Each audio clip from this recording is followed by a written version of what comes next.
Hello everyone, and now welcome to game number 5 in the series. Not quite sure what is taking so long with this load. Oh, alright, there you go. Alright, game number 5 in the series is going to be on Echo Isle, as we see Yumiko has spawned as the blue human on the top right hand side of the map. Meanwhile, over here in the top left we do have Lin. Gonna go ahead and speed things up to 8 times speed. This is my fifth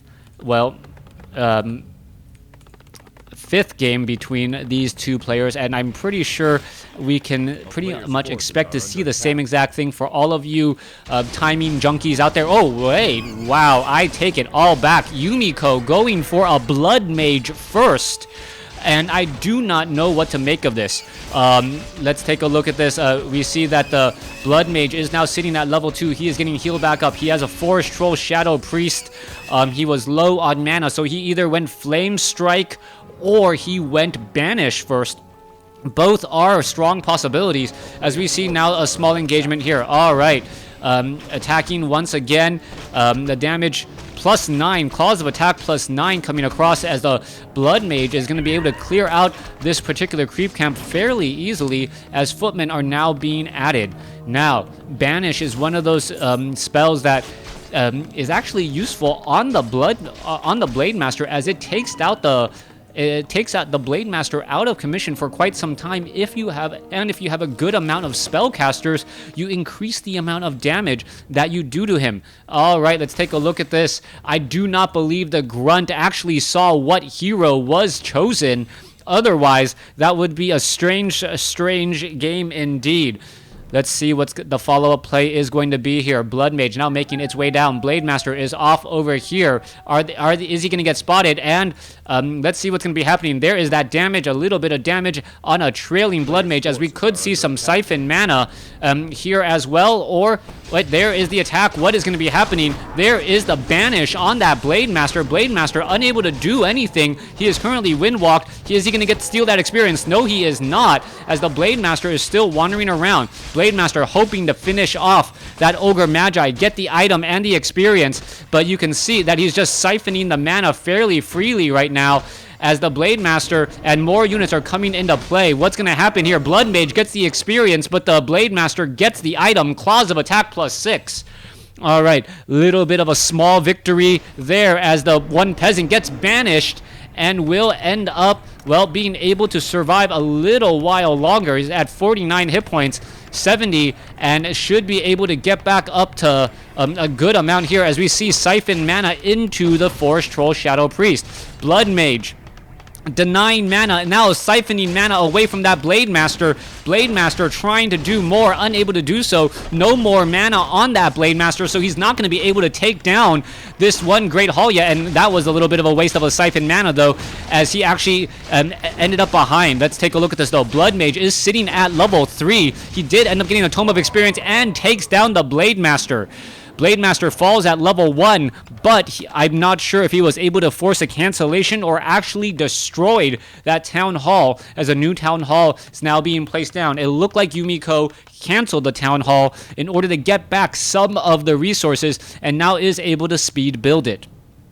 Blood Mage heading off to the north. What is going to be happening here? Grunt now trying to head away. I'm looking for some sort of scout farm being positioned here in order to hire from that mercenary camp. Meanwhile, Footman getting ensnared and now taking a little bit of damage. Forest Troll Berserker, Forest Troll Shadow Priest doing a lot of damage. We should be looking at a siphon mana from that Ogre Magi here in just a moment. Meanwhile, Grunt is just knocking on the door of the farm, and no one is going to let him in. All right, Ogre Magi is back out onto the field. Maximum mana once again by that Blood Mage.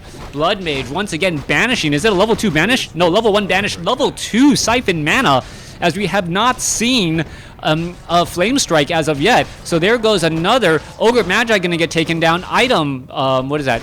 Big something. Yeah. Ta. It's a big, greater potion of mana. Yes, I can recognize the character for Ta. That's probably the extent of my reading Chinese. I'm sorry, I don't know how to read and write. It is a much more difficult written language, but my wife says it's easy. Anyways, let's go ahead and come back across here. You can see damage being done onto that grunt there. Meanwhile, more grunts have come into play here, and this is just not going to be a good spot at all for Lin. Lin is not going to be able to put any pressure there, as the economic advantage is going to grow more and more for Yumiko. Can Yumiko leverage that economic advantage, though? That is the big question, as the Blade Master having those gifted claws of attack +6 from an Ogre Magi that he didn't kill. Let's take a look down across here. Blood Mage does seem ready to go. Already at level 3, almost level 4. He might get to level 4 before Daybreak. No, I take it back. Daybreak is in about 50 seconds. So it should be coming across here. Let's take a look. There's a quick Hex onto that unit there, and is going to go ahead and break free. There's the Dust of Appearance. Blade Master is caught right there. What is this guy going to do? He's going to banish himself, siphon mana away from the Blade Master.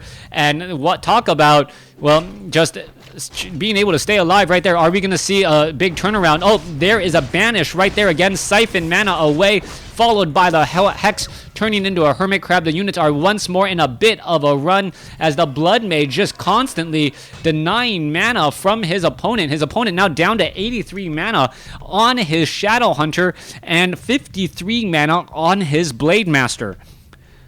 Blood Mage did not get any serious kills. We see a second Troll Shadow Priest being added to the lineup in order to get more heals down.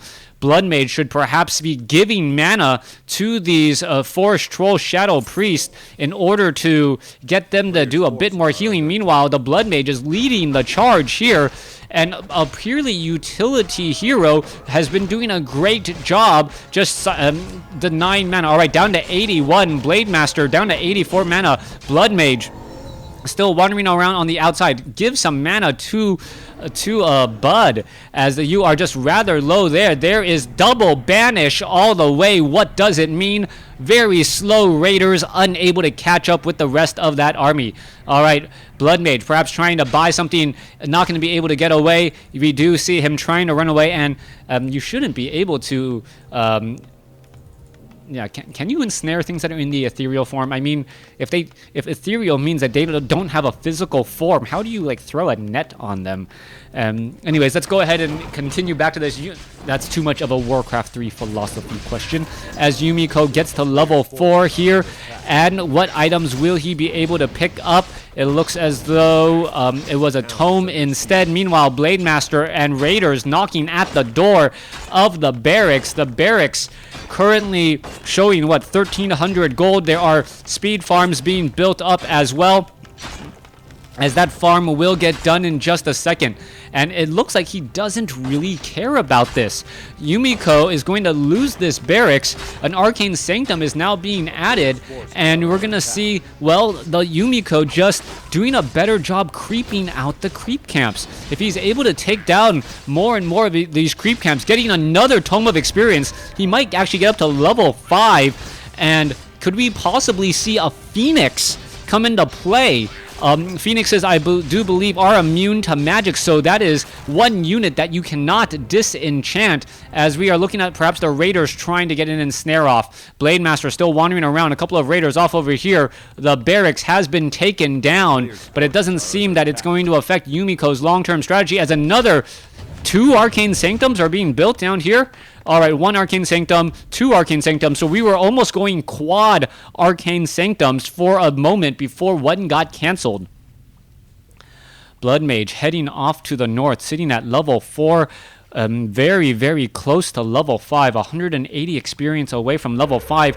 Oh, there is a ward being placed down there, and it is not going to be easily spotted, as the Blood Mage now going to come across, perhaps try and take down some of these units. You see Warsong Battle Drums. There is 1 Troll Witch Doctor ethereal form on the Forest Troll Shadow Priest, and I believe a Scroll of Town Portal will be in order after this 1 unit gets taken out. Are we going to see another ethereal form on the Forest Troll Shadow Priest? No, not on that one. Unfortunately, the Witch Doctor now back in play, and a bit of a misstep by Yumiko, as Yumiko does get his unit into the ethereal form again.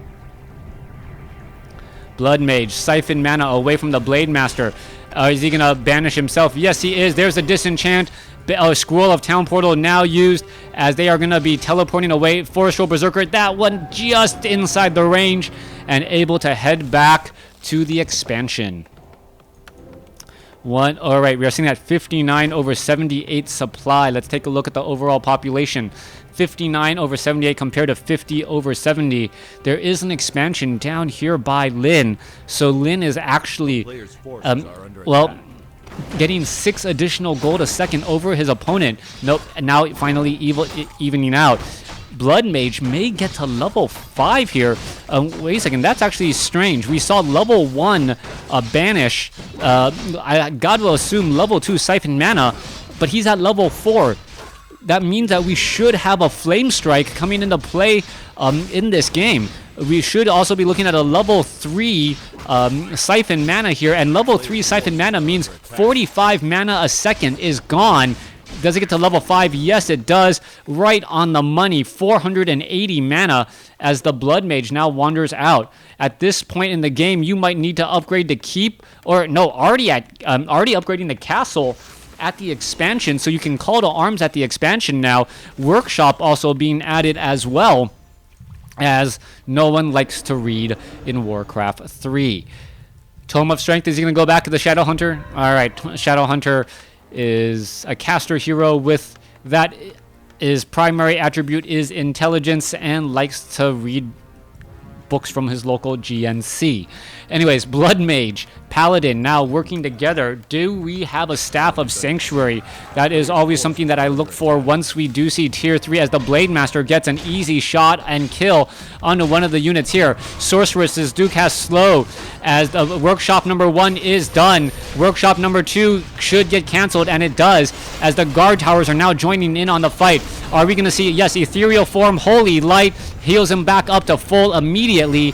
Disenchants being brought in all the way as the priest unable to stay alive. Massive guard towers. Blood Mage still continuing this fight here. Flame Strike, if it's going to be used, should be used right now. Siphon mana away again, as we now see. No, I thought I saw a Flame Strike animation, but no, did not actually go down. Speed Scroll now being used. Siphon mana coming across. Shadow Hunter now out of mana. Blade Master fighting along the backside here. Not going to be able to get very far. The Paladin needs to be able to Holy Light himself to get back and feel better. What is going on here? He is healing up and healing up rather quickly. Meanwhile, the Blade Master does have an Orb of Lightning. All right. Blood Mage got very little kills throughout that fight. And what is going to be happening instead? It looks as though we are going to be grabbing Inner Fire by Yumiko. Inner Fire on all of these units means plus 5 additional armor, making them that much harder, or significantly harder, to take down by that Blade Master. When your 300 hit point critical strikes are only doing 200 damage, yes, 200 damage is still a lot, but much of it is being mitigated. All right, we are now going into Rifleman upgrades, and that is without a barracks, so that is going to be mainly for mortar teams and maybe flying machines if we start to see some Wind Riders. 73 supply over compared to 72. We are still fighting it out here. Kodo Beast being brought in. Blood Mage with a Tome of Retraining and is invisible. Does the Blade Master realize that the Tome of Retraining was purchased? And if he does realize that it was purchased, what is that going to mean overall? Flame Strike works significantly better than Blizzard against Orcs because of Raiders being able to stop any channeling, as we now see the Archmage being brought out and going for Brilliance Aura first. All right, Brilliance Aura first. What does it mean? Well, it means that all of the casters are going to have extra mana. It means that the Archmage is only going to be a support hero standing in the very far back, and it still means that we don't have any Staffs of Sanctuary. Why don't we have Staffs of Sanctuary? I do not know. I absolutely love them, but perhaps the meta has changed where you don't want to try and save your last hit point units. All right, Inner Fire now being used across multiple units here. Flying machines being added as well. Inner Fire being manually cast on all of the major damage dealers. Oh, there goes a witch doctor right there, and another one is going to get taken down again. There goes another, as ivory towers are now being placed down. I guess as a walkway precaution. Guard towers. Yumiko saying, you know what?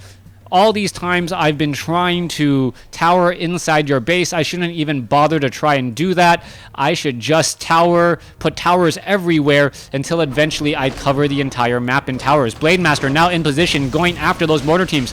You can see that the mortar teams have taken so much damage. Are we going to get a banish on that? No. Holy Light saves it. 116 critical strike, not enough, as the towers are now getting taken down. Archmage is in the front position. Speed Scroll now counteracting all of that slow, as a Flame Strike eats through so many units down across here.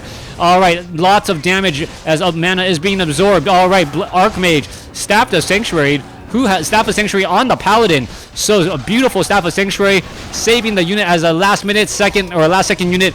Mortar teams are launching and lobbying as both sides suffering terrible damage, but it looks as though there is more damage to be healed, as Yumiko does live to fight another day with all three heroes. Flare now will be added to the game by those mortar teams. Meanwhile, level 2 masonry upgrade is completed. No sign of level 3 as of yet.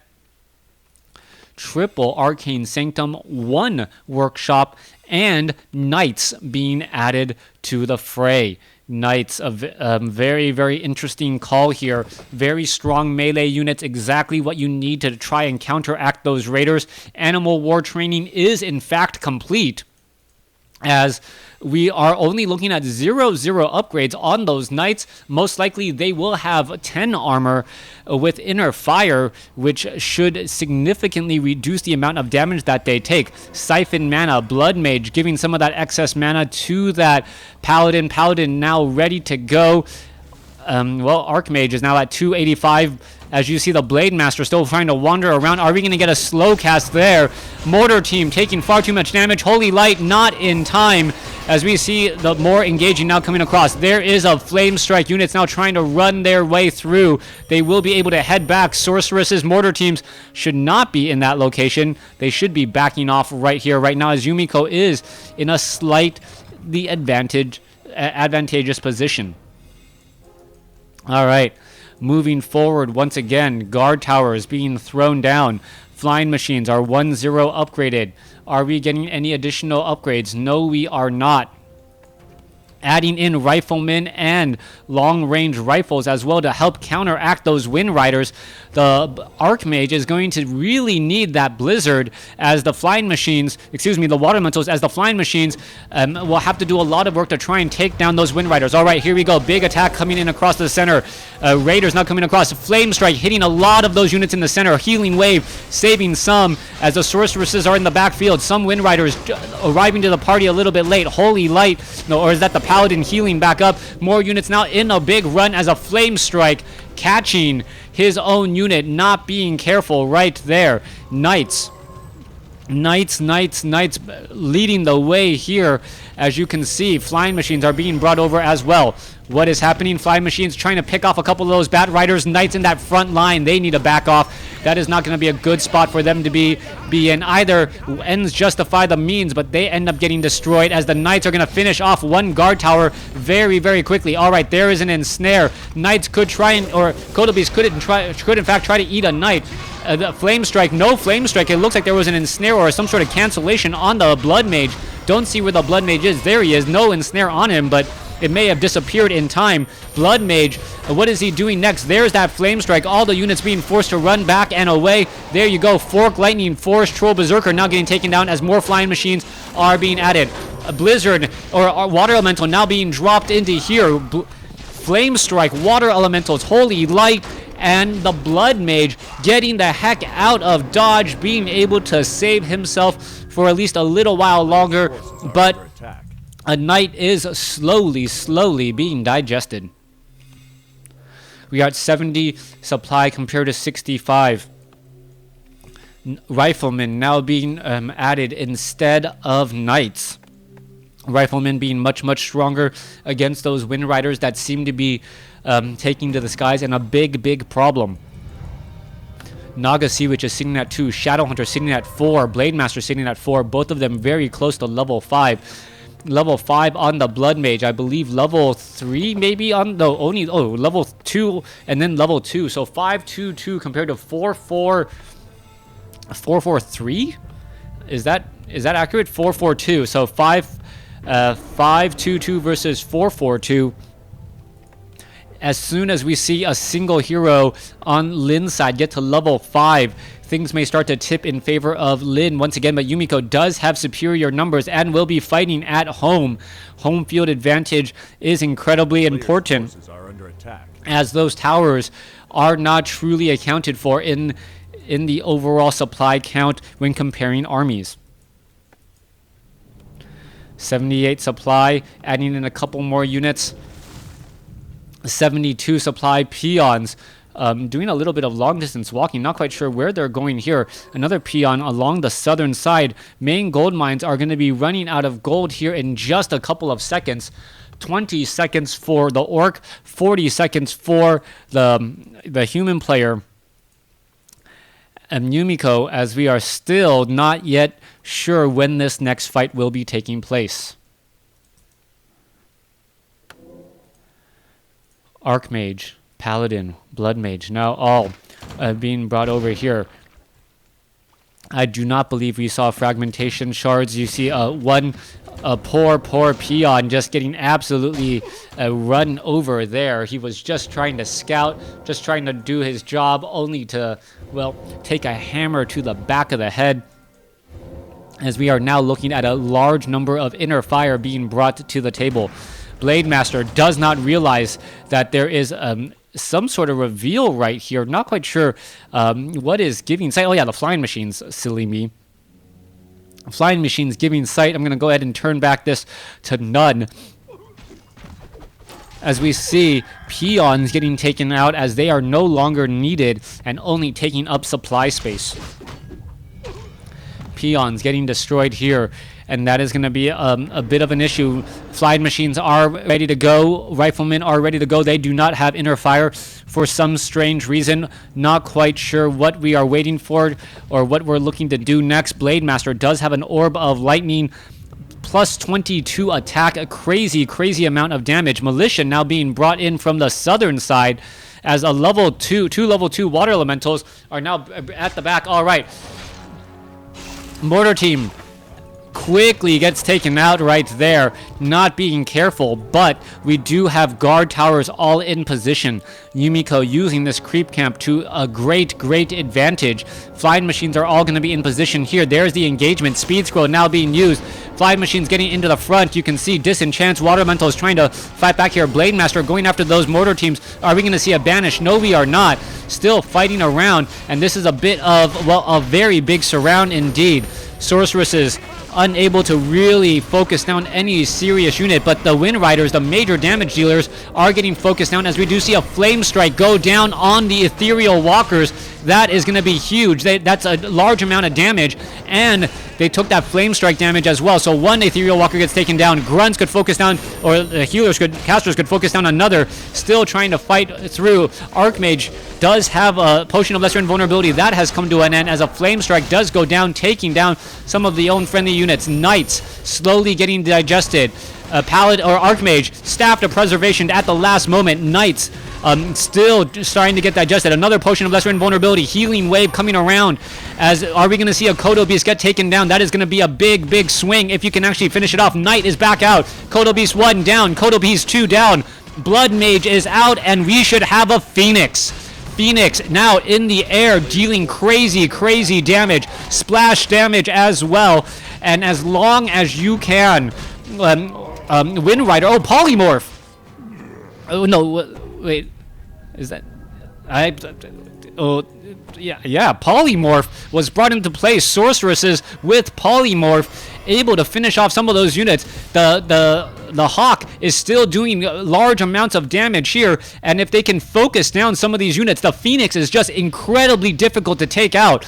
All right, you can see that damage over time. Can it actually, does it actually die here? Let's see. No, you do not want to lose the Phoenix. Bring the Phoenix back. Bring the Phoenix back. You want the egg to hatch, and that's really what you want right there. There is the egg. 200 seconds. The egg gets taken down, and oh, big mistake there by Yumiko, chasing after when it could have just saved the egg for a little while longer and keep that unit alive. Flame strike straight up onto all of those workers. No more mining at all right now, as they're all hiding in that orc burrow. That orc burrow taking severe damage, and no more gold. What you see is what you get, and Yumiko looks like he's going to be able to at least stop the mining here for a little while. Peasants now attacking here. Blade Master going to try and engage. Priest getting caught at a rad position. Holy Light saves him for just a second, but not going to be enough. Siphon mana away. A Blood Mage only sitting at 96 mana right now as we are still fighting. Are we going to be able to get more mana? That is the question. Siphon mana away from the Spear Walker. Spear Walker's now out of mana. Blade Master still engaging here. The Blood Mage is at up to 180 as the Blade or the Archmage is still only sitting at level 2. Holy Light saves the Knight for a split second, but it may not be able to take another blow. No, it will not. Blade Master gets up to 5. Archmage now turning the tables. Knight, Paladin in position here. Well, there goes the Flame Strike once again. All of those peons unable to mine for right now, as the Archmage is somehow still stuck in that front position. No more Knights, but there are guard towers here in order to add a little bit of extra damage if they do venture a bit too far. All of those units are just getting caught in transit. Yumiko not watching his mini-map to see where his units are coming from, and that could come back to haunt him, as the Blade Master is sitting at 5. Naga Sea Witch is sitting almost at 4. And, well, we are going to be looking at a big fight here. All right, there is a Flame Strike. There goes 1, 2, 3 units now down. Blood Mage needs to get a little bit more mana, and then another Phoenix could be brought into play. No more mining. Does his opponent know that there are guard towers here, and that how much of a difficult situation he is in? Siphon mana. No, Blade Master is right there doing a little bit of long range attack. Blood Mage could try and go for another Flame Strike again. There is the Siphon mana. There's the slow, but with no flying machine nearby, no easy way to catch sight of it. Blood Mage gets a Phoenix out, and Phoenixes are out to play. All right. Continuing to attack. It is going to be backing away, getting over into a great position by those guard towers, knowing that not too much bad stuff can happen to it if it is well protected. All right, continuing to fight. Mortar teams lobbing those shells. Phoenix needs to back off here. Stay alive, Phoenix. Rehatch yourself. There you go. That Phoenix egg is going to be sitting there for quite some time and then be able to rehatch itself once the timer is done. That is the strength of the Phoenix as it pops back up. All right. Peasants now getting taken down. Phoenix is now back into play. Phoenix, where is it going to go? Going after all of these units. It is not getting healed at all. Units getting destroyed, and that is going to be it with this town hall, or excuse me, Great Hall now gone. I do not believe Lin can make up in terms of army sizes. Let's take a look. Overall army population, 37 compared to 52. That is a 15 size difference, not accounting for this Phoenix, which should never fall again. Knight getting in a position off to the north. Let's see, peasants are all in that front line again. Big Flame Strike, not going to really hit anything though, as the Blade Master tries to run away, runs out of mana. Blood Mage going to be getting into position again. All right, egg waiting to hatch once more. And could the peasants just do long distance mining? I guess they could do that walk of shame. As the Blood Mage now just chasing after all of these units. Inner fire on that front Knight, engaging. All right, you can see the Knight just completely devouring one raider already. Blood Mage is in trouble. Is it going to be able to stay alive? Now still wandering around. It looks like it's going to be able to stay alive. Flame Strike goes down on the Blade Master. Paladin has Divine Shield. Water Elemental gets taken down. Knights are still in the 10 armor range as a Raider gets taken out as well. Continuing this fight here, units are still engaging as the Phoenix is still hiding on the other side of this ridge. It will be able to come back in to live and fight another day. All right, in comes the Phoenix. Where is it going to go? Quick death on the Sorceress. Invisibility, no disenchant.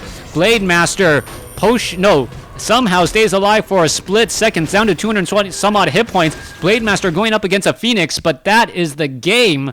Yumiko takes game number 5 in the series, but still trails Lin 3-2. Thanks for watching. Thanks for listening. Hope you guys enjoyed it.